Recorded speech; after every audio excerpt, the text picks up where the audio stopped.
한 마음으로 요나서 4장 1절 말씀 같이 읽겠습니다. 요나가 매우 싫어하고 성내며. 아멘. 하나님 앞에 매우 싫어하고 성낼 수 있는 선지자가 몇이나 될까요? 오늘 말씀은 요나가 성을 냈다고 합니다. 하나님께 성을 냅니다. 그래서 하나님께 이렇게 투정을 합니다. 투정이 아니죠. 너무 과합니다. 지나칩니다. 하나님, 제가 이럴 줄 알고 요나서 1장에처럼 제가 다시스로 도망간 겁니다. 내가 오늘처럼 이런 일이 일어날 줄 알고 내가 다시스로 도망간 겁니다. 나는 하나님 이렇게 하실 줄 알았습니다. 하나님 못마땅하다는 겁니다. 피조물의 인간이 어찌 하나님 향해서 못마땅하다 할 수 있겠습니까?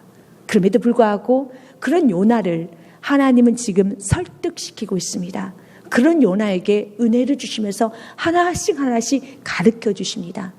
마치 요나가 아수르의 수도인 니느웨 사람들을 보면서 저런 사람들은 하나님께 궁유를 받아서는 안 돼. 저런 사람은 하나님께 자비를 받아서는 안 돼. 라고 말을 하였는데 우리가 보기에는 오늘 이 말씀을 이렇게 읽다 보면은 도대체 요나라는 선지자는 하나님께 너무 함부로 하는구나. 이런 말씀이 있습니다. 9절 말씀에 하나님 요나에게 말합니다. 요나야, 네 말이 옳으냐? 틀리지 않냐?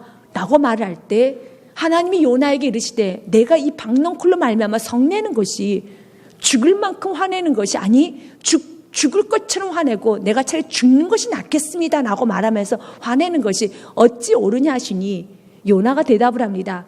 내가 성내어 죽기까지 할지라도 옳으니다. 난 죽어도 내 말이 옳습니다. 라고 말을 하는 겁니다. 어떻게 이렇게 하나님께 내가 죽어도 내 말이 옳습니다. 라고 말할 수 있겠습니까? 그런데 그런 요나를 하나님은 또 붙들고 계십니다. 마치 요나가 아수르의 사람들을 보면 니느웨 사람들 보면 저런 사람들 구원을 받으면 안 되지 라고 느꼈던 동일한 감정, 좀 비슷한 감정을 우리는 또 요나에게 느낍니다. 어떤 사람은 우리에게도 느낀다는 겁니다. 하나님, 저 사람에게는 너무 하나님 관대하십니다. 저 가정에는 너무 관대하십니다. 하나님, 저 성도에 너무 관대하십니다. 나에게는 너무 하나님은 엄하게 대하시는데 어떻게 저 성도에게는, 저 가정에는 저렇게 관대하십니까? 사랑하는 여러분, 요나는 지금 니느웨 사람들에게 너무 관대하시다고 하나님께 항변하고 있습니다. 우리 입장에 봐서는 요나가 좀 많이 지나칩니다. 죽어도 내 말이 옳습니다. 라고 말하는 그의 태도가 많이 우리의 마음을 서글프게 하고 불쾌하게 만듭니다. 그런데 바로 그 요나의 모습이 바로 나의 모습이고 니느웨 사람들의 모습이 바로 나의 모습이고 어떤 누군가는 또 나를 바라볼 때 하나님, 왜 하나님은 저 사람에게는 저렇게 관대하십니까? 라고 말할 수 있습니다. 결론 요는 지금 우리 모두 각자 하나님으로부터 받은 사랑은 충분하다는 겁니다. 하나님 우리 모든 인류에게 너무 관대하십니다.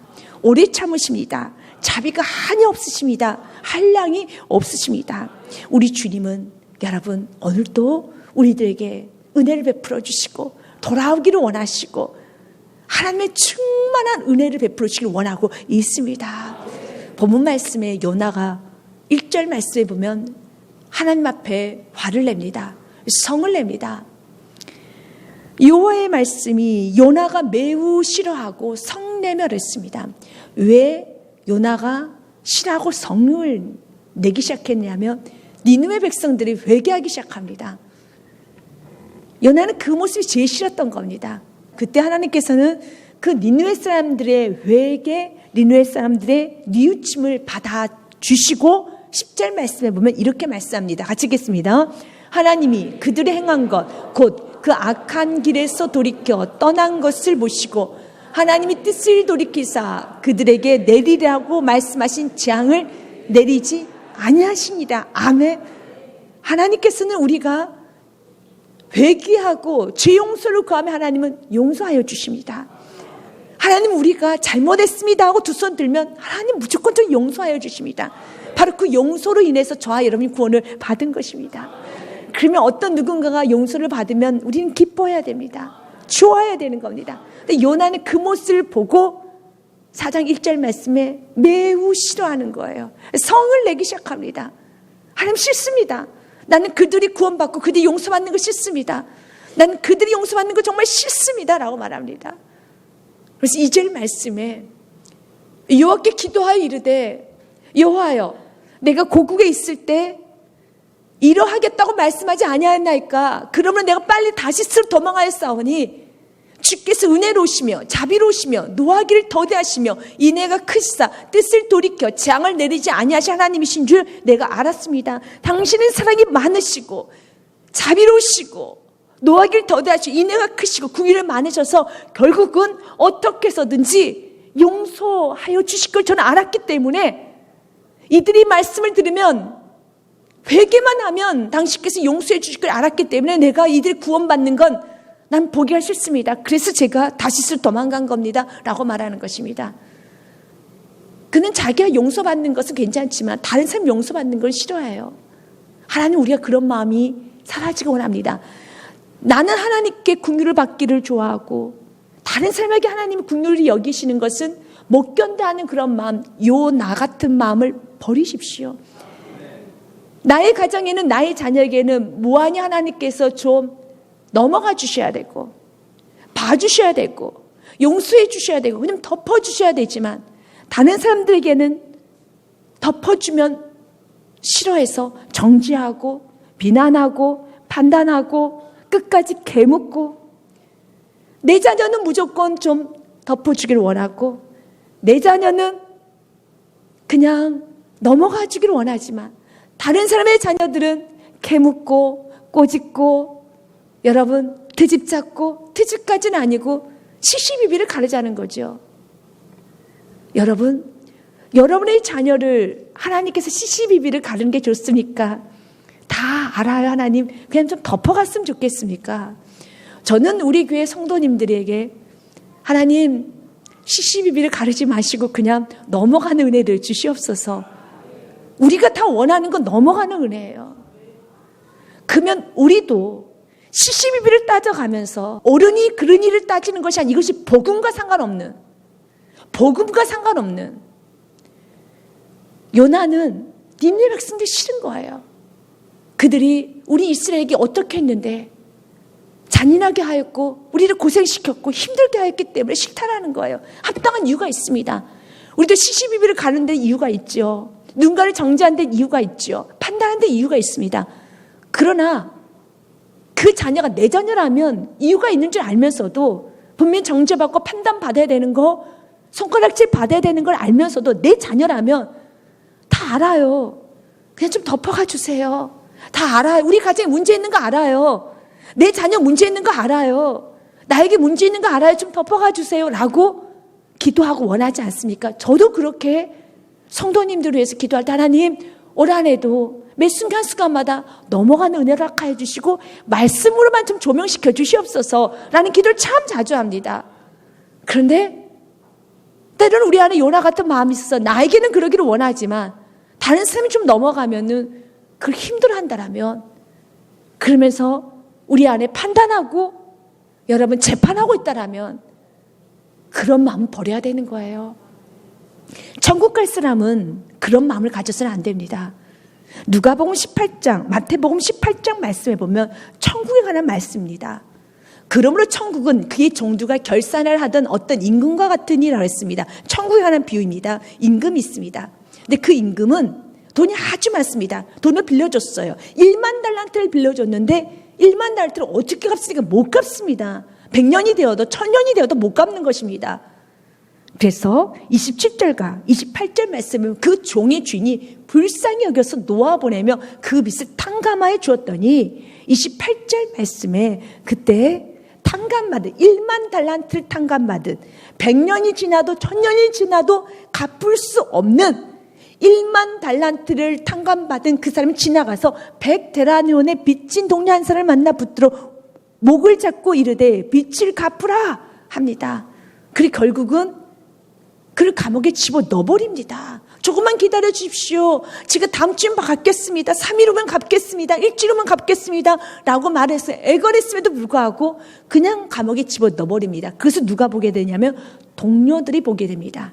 이 말씀이 32절부터 있습니다. 이 주인이 동료들이 보고 이 말을 이제 주인, 그 왕에게 전합니다. 그때 그 주인이 그를 불러다가 100데나리온을 갚으라고 했을 때 못 갚은 그 사람을 감옥에 집어넣은 그 못된 1만 달란트를 탕감받은 그 사람 불러다가 말하되, 악한 종아, 내가 빌기에 내가 내 빚 전부를 탕감하여 주었거늘 내가 너를 불쌍히 여긴 같이 너도 내 동료를 불쌍히 여김이 마땅하지 아니하냐 하고 34절 말씀에 주인이 노하여 그 빚을 다 갚도록 그 옥졸들에게 넘기냐. 너 그럼 1만 달러 다 갚아. 35절 말씀 같이 읽겠습니다. 너희가 각각 마음으로부터 형제를 용서하지 아니하며 나의 하늘 아버지께서도 너희에게 이와 같이 하시리라. 아멘. 사랑하는 여러분, 이건 천국에 관한 비유입니다. 그 주인이 이렇게 말합니다. 너 그 돈 다 갚아. 그 돈 갚을 수가 없어요. 100년이 지나도 1000년이 지나도 갚을 수 없는 돈인 겁니다. 그 돈 다 갚을 때까지 감옥에 있어. 그럼 천국에 못 들어오는 사람이에요. 천국 어떤 사람이 들어가는 줄 아십니까? 용서를 받았고 그 받은 용서 때문에 누군가를 용서할 수 있는 사람 천국 가는 것입니다. 우리 주님께서는 우리에게 그냥 용서하라고 하지 않습니다. 어떻게 우리가 용서할 수 있습니까? 그 사람이 나에게 아픔을 줬는데, 그 사람이 나에게 상처를 줬는데, 그 사람이 나를 찔렀는데 대갚아줘야죠. 복수해야죠. 어떻게 우리가 용서할 수 있겠습니까? 그런데 그래서 주님은 무조건 좀 용서하라는 거 아니에요. 내가 널 용서하고, 우리 주께서 먼저 용서를 베풀어 주시고, 용서를 받고 난 후에, 사랑을 받고 난 후에, 긍휼을 받고 난 후에, 자비를 받고 난 후에, 내가 먼저 치료받고 난 후에 우리가 누군가를 용서하라는 겁니다. 우리의 힘으로는 용서할 수 없지만 우리가 치료를 받았어요. 1만 달란트 탕감을 받았어요. 우리가 용서를 받았어요. 우리가 회복을 받았어요. 그래서 우리는 누군가를 용서하고 치료할 수 있고 회복시킬 수 있어요. 우리의 힘으로는 할 수 없지요. 내가 아픈데 어떻게 합니까? 근데 이제 내가 건강해졌어요. 건강할 뿐만 아니라 넘치는 사랑을 갖고 있어요. 넘치는 은혜를 받았어요. 여러분, 말도 다 할 수 없는 큰 사랑을 받았어요. 그래서 우리는 이 사랑을 뿜어내는 거예요. 그 사랑을 여러분 흘러보내는 거예요. 내 안에 그 넘치는 사랑이 있기 때문에 그 사랑이 주체가 되지 않는 거예요. 사랑이 주체가 되지 않고, 받은 긍휼이 주체가 되지 않고, 받은 자비가 너무너무 많아서 어쩔 줄 모르는 사람들이 천국 가는 것입니다. 그리고 이 땅에서는 그 받은 사랑과 긍휼과 자비를 흘려보내는 겁니다. 우리 주님께서는 오늘 요나의 모습을 보면서 나를 좀 비춰보기 원합니다. 지금 요나는 하나님께, 하나님, 난 당신이 니네 백성들 용서하는 건 정말 싫습니다 하면서 결론은 3절 말씀에 이렇게까지 말합니다. 같이 읽습니다. 시작. 여호와여, 원하건대 이제 내 생명을 거두어 가소서. 사는 것보다 죽는 것이 내게 나음이니이다. 자기 생명을 담보로 걸어서, 주님, 내 생명을 거둬가도 좋으니 니네를 용서하지 말라는 거예요. 그런 기도를 하고 있습니다. 내가 정말 원합니다. 이제 내 생명을 거두 가소서. 사는 것보다 죽는 것이 낫겠습니다. 하나님의 뜻이 이루어진다라면, 그들 용서한다면 차라리 내 생명 거둬가 주십시오. 마치 우리 여러분, 정말 모난 자녀가, 부모의 사랑을 온전히 깨닫지 못한 자녀가 집을 갖추고 이렇게 말합니다. 동생에게, 동생 내쫓지 않으면 나 집에 안 들어갈 겁니다 라고 큰형님이 이렇게 말하는 거예요. 자기만 사랑해달라는 거죠. 동생 내쫓으면 나 들어오겠습니다.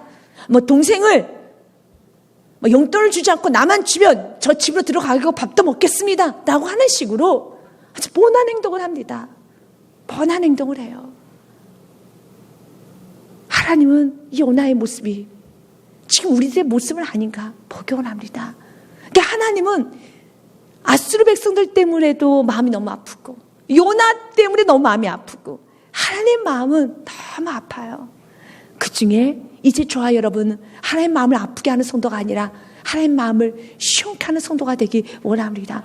하나님께서 우리를 세우셨을 때 우리가 하나님의 사랑을 독차지하고 나만 사랑받아야 되지라는 그런 생각으로 사는 것이 아니라, 우리는 하나님의 사랑을 받은 우리는, 선민사상은 굉장히 좋은 사상입니다. 내가 하나님께 선택받았다는 그런 선민사상, 자기 안에 자존감이 있고 자신 안에 확신이 있는 건 좋은 겁니다. 그러나 배타적, 국수주의적 선민사상은 안 됩니다. 내가 선택받았기 때문에 하나님은 나의 하나님이라고 하면 안 되는 겁니다. 주기도문 할 때도 예수님이 가르쳐준 기도죠. 로드스 프레이어. 어떻게 되었습니까? 하늘에 계신 우리 아버지여라고 그랬어요.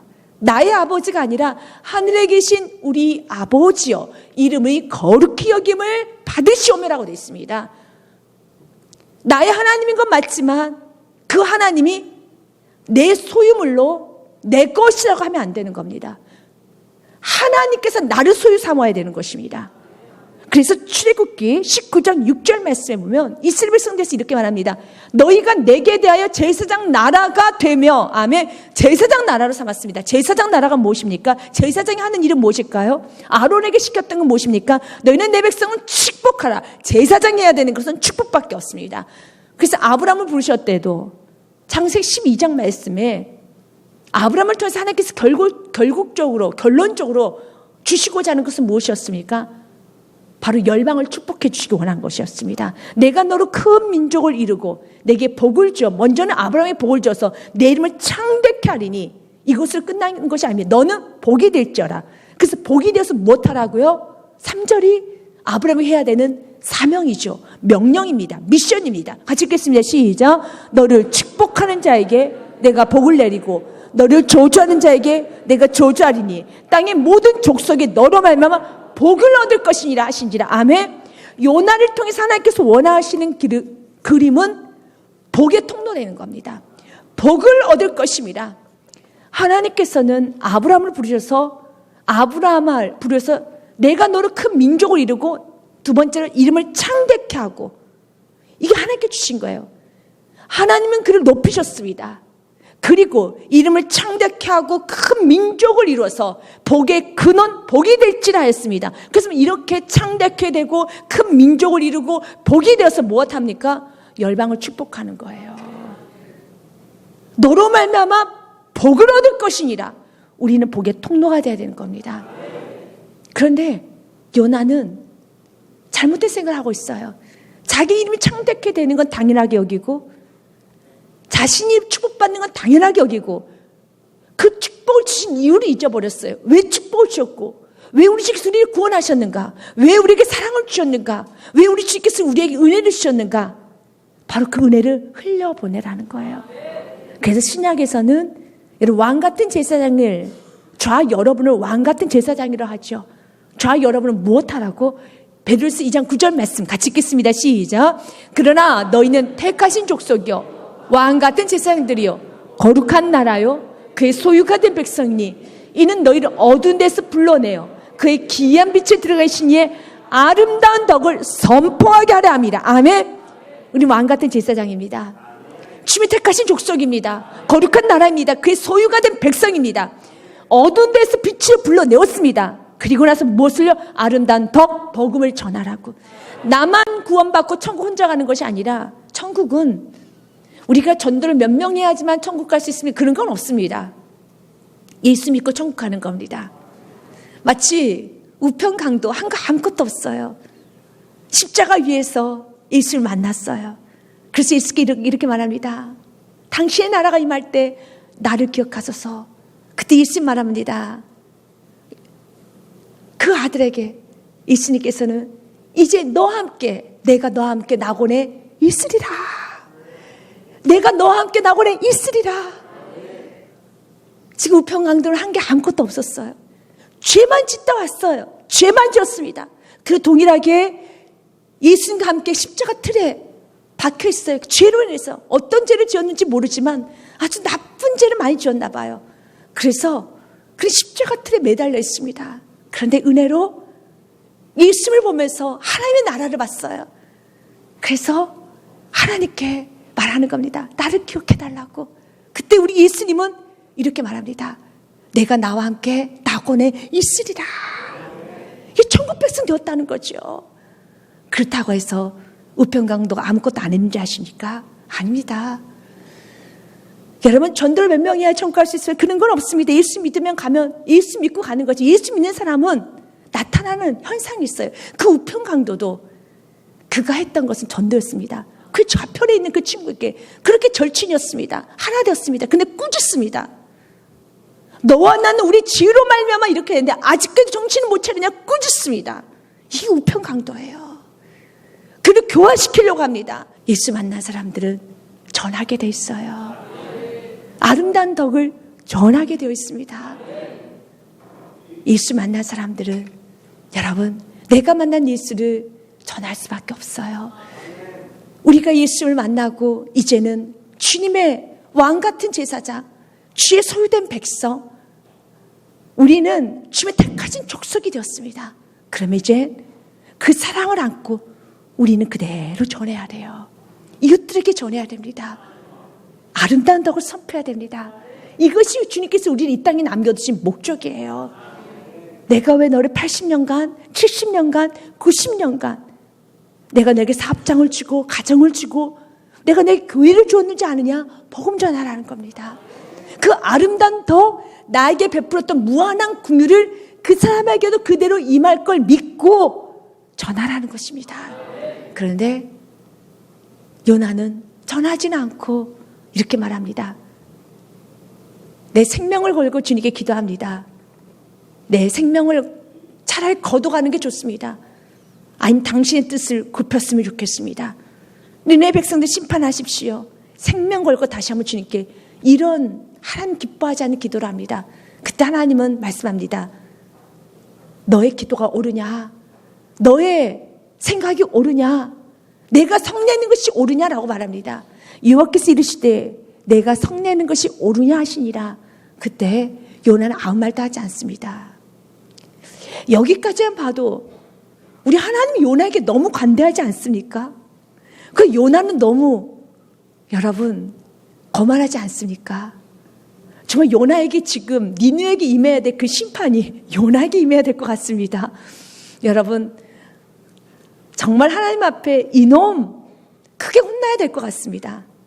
그런데 하나님은 요나에게도 오래 참아주십니다. 니느웨 백성들에게 오래 참으신 게 아니에요. 하나님은 요나에게도 하나님은 나에게 참 딱딱하게 나에게는 굉장히 무섭게 있으신 것 같은데 하나님은 나에게 참 오래 참으십니다. 오래 기다리십니다. 그렇게 많이 은혜를 줬는데 아직까지도 욕심이, 아직까지도 교만이, 아직까지도 자기 자랑이, 아직까지도 세상이, 아직까지도 그 이기심이, 아직까지도 자녀가 없고 이렇게 나이가 들어서 이렇게 인생의 끝자락 가는데도 아직까지도 온유함이, 겸손함이, 이런 주님 앞에 충성이, 성실이 없는 모습을 보면서 마치 어린아이처럼, 젖된 어린아이처럼 주세요, 주세요, 주세요, 주세요, 다오, 다오, 다오 하는 그런 거미의 딸들처럼 아들들처럼 살아가고 있는 그 모습 하나님 참 오래 참고 계십니다. 이젠 다오, 다오가 아니라 정말 믿음을 좀 남겨줘야 되고 좀 기도하고 겸손히 갖춰줘야 되고 충성이 갖춰줘야 되고 성실히 갖춰줘야 되며 이제 온유와 인내가 갖춰줘야 되는데 어떤 성령의 열매가 지금 맺혀졌는가 좀 봐라. 그렇게 또 따져 들어가 보면 요나 못지않게 하나님은 내가 최고로 하나님 오래 기다리셨군요. 열매가 별로 없네요. 이 정도 은혜 받았으면 이 정도 열매는 있어야 될 것 같은데 열매가 없네요. 하나님은 요나에게만 오래 기다리신 것이 아니라 나에게도 오래 기다리고 계십니다. 5절 말씀에 하나님은 요나에게 더 이상 말씀하지 않습니다. 요나도 대답하지 않습니다. 그리고 5절 말씀을 보면 요나가 성읍에 나가서 그 성읍 동쪽에 앉아 거기서 자기를 위하여 초막을 짓습니다. 그 성읍에 무슨 일이 일어나는가를 보려고 그 그늘 아래 앉았더라. 자신이 생명 걸고 기도했잖아요. 하나님, 내가 죽기를 각오하고 기도하겠습니다. 나는 하나님께서 니느웨 사람들 용서하는 것은 내가 죽는 것보다 더 싫습니다. 난 차라리 죽으면 죽었지. 나는 그 모습 보기 싫습니다. 라고 기도를 했어요. 이렇게 기도를 하고 이렇게 엄포를 해서 혹시 하나님이 마음을 돌이키시지 않을까라는 마음으로 어떻게 됐나 지금 보는 거예요. 어떻게 일이 되어가나 성읍에 나가서 높은 곳에 올라가서 집을 지어요. 초막. 간단하게 이렇게 가리기를 하고 초막을 짓고 어떻게 되는가 보려고 그늘에 앉아 있습니다. 이 모습이 우리의 모습과 같아요. 정말 어처구니가 없어요. 어떻게 되나 보자. 하나님을 간보고 있어요. 하나님과 여러분 밀당이란 걸 하려고 해요. 하나님을 지치게 하려고 해요. 하나님을 누리려고 해요. 하나님을 자기 뜻대로 조종하려고 해요. 오늘 이런 요나 같은 모습을 십자가 완전히 못 박으십시오. 감히 어떻게 하나님을 조종하려고, 하나님을 지금 밀어붙이려고, 어떻게 하나님 내가 이렇게 하면 하나님 언젠가 지치시겠지, 어떻게 되나 보자 하면서 하나님께 뻣뻣이 것이 아니라, 사랑하는 여러분, 이 요나의 모습은 요나의 모습이 하지 않고 그럼 버려야 되는 모습이에요. 하나님 너무 싫어하는 모습입니다. 우리도 이 요나의 태도를 볼 때 마음이 안 좋잖아요. 마음이 아프지 않습니까? 이렇게 하면 안 되는데, 이렇게 살면 안 되는데, 하나님 우리가 이런 모습이 버려지기 원합니다. 벗어지기 원합니다. 이런 교만한 모습이 벗어지기 원합니다. 로마서 2장 4절 말씀 같이 읽겠습니다. 내가 하나님의 인자하심이 너를 인도하여 회개하게 하심을 알지 못하여 그의 인자하심과 용납하심이 길이 참심 풍성함을 멸시하느냐. 하나님을 지금 요나는 멸시하는 모습 같아요. 하나님이 너무 너그러우시니까. 그런데 충분히 요나는 물고기 뱃속까지 들어갔다 나왔어요. 하나님이 얼마나 무서운 분이신지. 하나님께서 폭풍을 내려서 그를 바다에 집어 던지셨잖아요. 그 물고기 뱃속에서 죽겠다고 기도했던 게 요나예요. 이게 죽을 고비도 넘겼어요. 아니 정말 죽을 것처럼 기도했고 하나님께 많이 맞았어요. 요나처럼 많이 맞은 인물도 없어요. 어느 선지자가 하나님께 이렇게 맞은 선지자가 어디 있습니까? 물고기 뱃속이 좋은 곳이 아니에요. 악취가, 산소가 없는 곳입니다. 정말 숨이 막혀서 나 죽는구나. 그래서 그가 뭐라고 고백합니까? 내가 지옥의 뿌리에 들어갔다고 말합니다. 소울의 뿌리로 들어갔다고 말합니다. 자기가 처지가 지옥 뿌리라는 겁니다. 그랬던 요나예요. 그런데 또 살려두면 어찌나 이렇게도 입이 사는지 몰라요. 이렇게도 다시 또 거만해지고 당당해지는지 몰라요. 그래서 요나인 것 같아요. 사랑하는 여러분, 많이 맞았음에도 불구하고 여전히 여러분 펄펄 혈기가 살아있고 입이 펄펄 살아있고 요나같이 할 말이 많고 요나처럼 하나님을 조정하려고 하는 마음이 아직까지 있다라면 오늘 내가 여기서 요나 4장이 끝나기 전에 완전히 이 요나와 같은 모습 십자가에 못 박습니다. 완전히 못 박습니다. 버리셔야 되는 거예요. 그럼 다시 또 물고기 뱃속에 들어가야 돼요. 그러면 지옥의 밑바닥을 경험합니다. 그래서 살려달라고. 구원은 여호와께로 말미암습니다. 고백을 그렇게 했어요. 지금 살려달라고. 내가 주의 성전을 바라보면서 다시 한번 살겠노라고 요나서 2장에 처절한 고백을 했어요. 처절할 정도로 회개를 했어요. 근데 회개를 언제 했냐는 듯이 무색할 정도로 또 왜 그렇게 하나님 앞에 여러분 고개가 빳빳하게 들어있어요. 말이 너무 많아요. 계속 말대꾸를 합니다. 하나님은 우리가 이런 모습이 버려지기 원합니다. 그래서 시편 말씀 49편 2절 말씀에 보면 존귀하나 깨닫지 못하는 사람은 멸망하는 짐승 같도다라고 돼 있어요. 존귀해요. 그러나 깨닫지 못해요. 깨닫지를 못하고 반복적인 죄를 또 지어요. 또 교만해져요. 또 거만해져요. 그것은 멸망하는 짐승 같아요. 짐승처럼 살고 있다는 것입니다. 하나님 우리가 깨닫기 원합니다. 잠언 4장 18절과 19절 말씀. 18절은 제가 읽고 19절은 같이 읽겠습니다. 의인의 길은 돋는 햇살 같아서 크게 빛나 한낮 광명에 이르거니. 아멘. 그러나 19절 말씀 같이 읽습니다. 악인의 길은 어둠 같아서 그가 걸려 넘어져도 그것이 무엇인지 깨닫지 못하느니라. 요나는 깨닫지를 못해요. 아버지 사랑을 못 깨달아요. 하나님이 지금 요나의 어떤 부분을 지금 만지고 계신지를 못 깨달아요. 니느웨에게 베풀어진 그 사랑 이상을 지금 요나에게 베풀고 있어요. 니느웨 백성들이 이렇게까지 교만하지 않아요. 니느웨 백성들이 몰라서 죄를 지은 거예요. 그러나 요나는 알면서도 죄를 지어요. 그게 더 나쁜 거죠. 그러면서 봅니다. 내가 이렇게 기도했으니까 하나님께서 자신의 의지를 꺾으시겠지. 돌이키시겠지. 하나님의 뜻을 돌이키려고 무엇을 걸고요? 자신의 생명을 걸고 하나님을 누리려고 합니다. 마치 어리석은 자녀가 밥 안 먹겠다고 하면서 부모님께 여러분 이렇게 투쟁을 하는 것처럼. 그럼 부모님의 마음은 어떤가요? 밥 안 먹는 게 더 크기 때문에 좀 넘어가는 경우도 있죠. 마치 그런 작전을 쓰는 것 같아요. 그때 하나님은 요나를 버리지 않고 말씀합니다. 6절 말씀에 보면 하나님께서 하나님 여호와께서 박넝쿨을 예비하사 요나를 가리게 하셨으니 이는 그의 머리를 위하여 그늘이 지게 하며 그의 괴로움을 면하게 하려 하심이었더라. 요나가 박넝쿨로 말미암아 크게 기뻐했더니 하루 사이에 그냥 박넝쿨이 쑥 자란 거예요. 그래서 시원하게 그늘이 된 겁니다. 그랬더니 요나가 그냥 크게 기뻐해서 또 해죽 웃고 그래요. 그냥 자기 육신이 좋고 자신이 오늘 은혜 받고 자신이 기분이 좋으면 성령 충만 룰루랄라 너무 좋아요. 근데 그 다음날 요나가 또 신경질 내기 시작합니다. 7절 말씀해 보면 하나님이 또 벌레를 예비하사 이튿날 새벽에 그 박넝쿨을 갉아먹게 하심에 시들어 버립니다. 그래서 8절 말씀에 같이 읽겠습니다. 시작. 해가 뜰 때 하나님이 뜨거운 동풍을 예비하셨고 해는 요나의 머리에 쪼임에 요나가 혼미하여 스스로 죽기를 구하이르되 사는 것보다 죽는 것이 내게 나으니라 아니라 툭하면 죽겠다는 겁니다. 툭하면 죽겠다는 겁니다. 하나님이시니까 살려뒀지 하나님이 아니시면 그래 죽으세요 라고 말했을 것입니다. 요나는 박넝쿨이 생기자 기분이 너무 좋아서 크게 기뻐합니다. 너무너무 좋아합니다. 그런데 또 박넝쿨이 사라지자 내리쪼이는 그 햇빛이 들으니까 난 죽었으면 좋겠다. 또 크게 짜증을 내는 겁니다.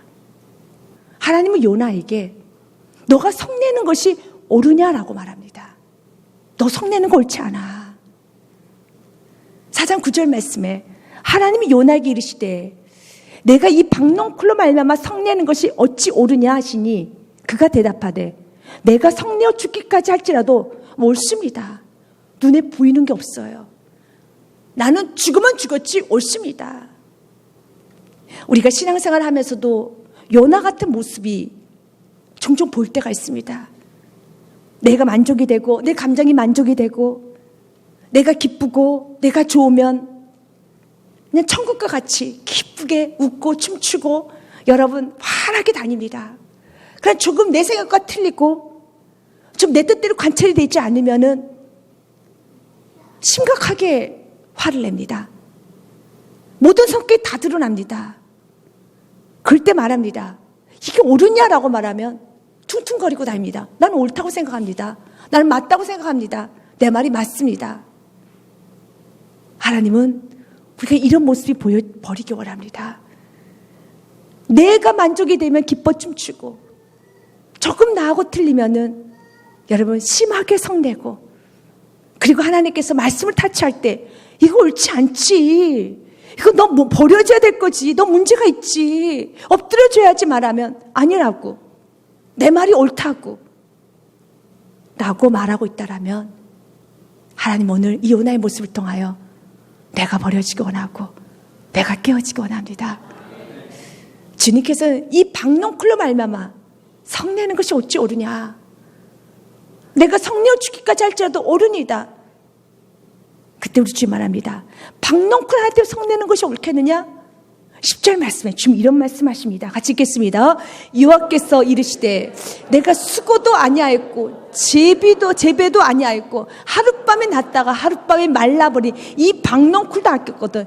이렇게 너 것도 아니고 더 나아가서 하루에 그냥 시들어버린 이 가치 없는 박넝쿨도 그렇게 아꼈는데 내가 유아만 어린이만 12만 명이다. 그 백성을 궁히 여기지 아니하겠느냐. 박넝쿨 하나하고 시들어 말라 비틀어진 그 나뭇잎 하나하고 12만 명의 영혼들하고 비교를 좀 해보자. 내가 그걸 아끼지 않겠느냐. 너가 그 박넝쿨을 그렇게 아끼지.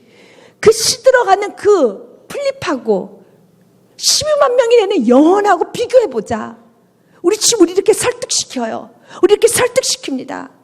동일하게 우리 설득시킵니다. 너가 지금 아파오는 그 자존심하고 내 십자가 피하고 비교 좀 해보자. 근데 그 십자가 피를 밟아버리고 자존심을, 그 십자가 피하고 세상 종요, 그 은혜라는 엄청난 그 은혜하고 돈 10,000원하고 네 바꿔야 되겠느냐? 바꿀 수가 없죠. 어떻게 박농쿨 하나 하고 시들어가는 그 입 몇 조가리하고 12만 명하고 비교가 될 수 있겠습니까? 그 세상 사람들도 이렇게 비교를 해보면 그럼 박농쿨하고 12만 명하고 비교하면 안 되죠. 당연히 12만 명은 불쌍히 여겨야죠 라고 말하겠죠. 이것보다 더 큰 여러분 차이가 어떤 차이인 줄 아십니까? 예수님이 내게 주신 그 은혜, 하늘 보좌를 버리시고 이 땅에 오셔서 나를 구원하신 그 십자가의 사랑, 그 보혈을 내가 집 밟고 버리고 물질, 10,000원에, 내 자존심에, 내가 내 명예에, 아니면 썩어져가는 그 정욕에 내 몸을 맡겼다라면, 그걸 비교해 본다면 어떻겠습니까? 사랑하는 여러분, 우리가 뭘 선택해야 되겠습니까? 그래서 11절 말씀에 이렇게 말하는 겁니다. 같이 읽습니다. 시작. 하물며 이 큰 성읍 니느웨에는 좌우를 분별하지 못하는 자가 12만 명이요 가축도 많이 있나니 내가 어찌 아끼지 아니하겠느냐 하시니라. 아멘. 좌우를 분별하지 못하는 어린이를 말합니다. 어린이가 12만 명이라면 전체 인구, 어린이를 그 당시 고대는 5분의 1로 쳤습니다. 그럼 60만이에요. 전체 60만 명이다. 가축도 많다. 박농쿨 하나도 그렇게 아꼈는데 내가 그 60만 명 아끼지 않겠느냐? 주님 아끼시죠. 이 60만 명보다 더 큰 것이 무엇인지 아십니까? 온 인류를 구원하신 우리 예수 그리스도 보혈의 피입니다. 그런데 그 보혈의 피를 우리가 정말 가볍게 여기고, 여러분, 배설물과 같은 덩과 같은 것을 우리가 차지하기 위해서, 이 덩을 우리가 손에 쥐기 위해서 그 보혈의 피를 덩과 바꾼다면 이것은 말이 안 되죠. 내 생명과 여러분 세상 썩어진 덩하고 바꾼다는 건 말이 안 되는 거죠. 예배소서 2장 말씀, 왜 우리가 은혜로 구원을 받았습니다. 긍휼이 풍성하신 하나님이 우리를 사랑하신 그 큰 사랑을 인하여 5절 말씀 같이 읽겠습니다. 허물로 죽은 우리를 그리스도와 함께 살리셨고 너희는 은혜로 구원을 받은 것이라. 아멘. 은혜로 구원을 받았습니다. 누구 때문에? 예수 그리스도가 죽으셔서 받은 거예요. 우리의 구원의 값은 예수님의 생명값입니다. 우리가 구원받은 것은 예수의 피의 값입니다.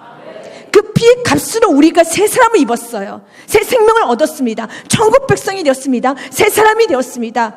우리가 지금 오늘 이렇게 아멘할 수 있는 것은 바로 십자가 보였기 때문에, 예수를 만났기 때문에, 그래서 우리가 아멘할 수 있는 겁니다.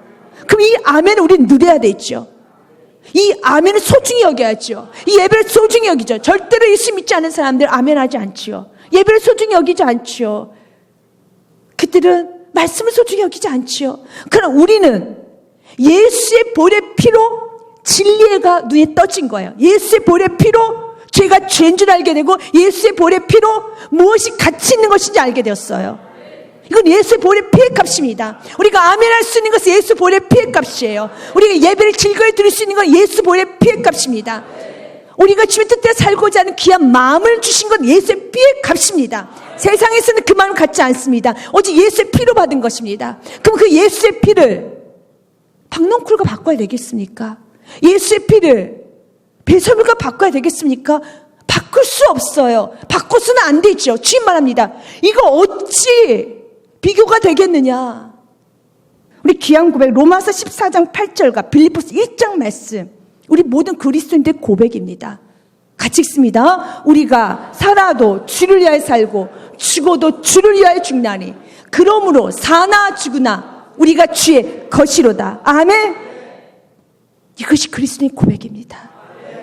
그래서 보혈의 피로 씻음받은 새 사람 받은 삶의 고백입니다. 갈라디아서 빌립보서 1장 20절 21절 말씀도 제가 20절 읽겠습니다. 나의 간절한 기대와 소망을 따라 아무리든지 부끄러워하지 아니하고 지금도 전과 같이 온전히 담대하여 살든지 죽든지 내 몸에서 그리스도가 존귀하게 되게 하려 하나니 21절 같이 읽겠습니다. 이는 내가 사는 것이 그리스도니 죽는 것도 유익함이라. 아멘.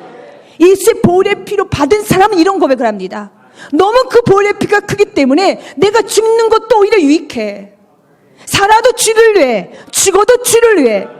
생명은 참 소중한 거죠. 그러나 그 생명도 예수의 보혈의 피와 비교를 해보니 내 생명도 배설물 수준이야. 예수의 보혈의 피와 비교를 해보니 사는 것도 죽는 것도 배설물 수준이더라. 그래서 주님을 위해서 사는 것이 죽는 것보다 주님 위해서 사는 것이 옳습니다.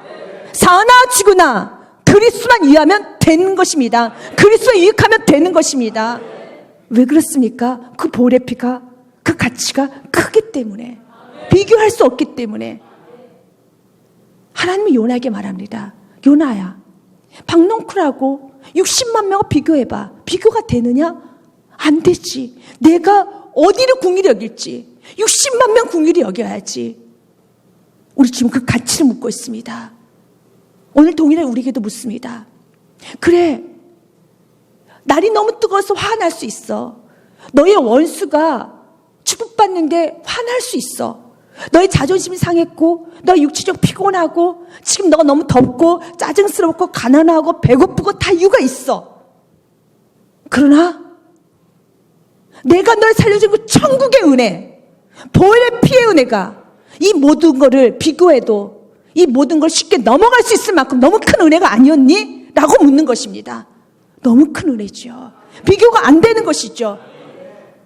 그래서 우리는 요나가 더운 것도 사실이에요. 짜증스러운 것도 사실이에요. 아수르 백성들이 싫은 것도 이해가 돼요. 사실입니다. 하지만 요나가 받은 상이 너무 커요. 구원 받았잖아요. 천국을 소유했잖아요.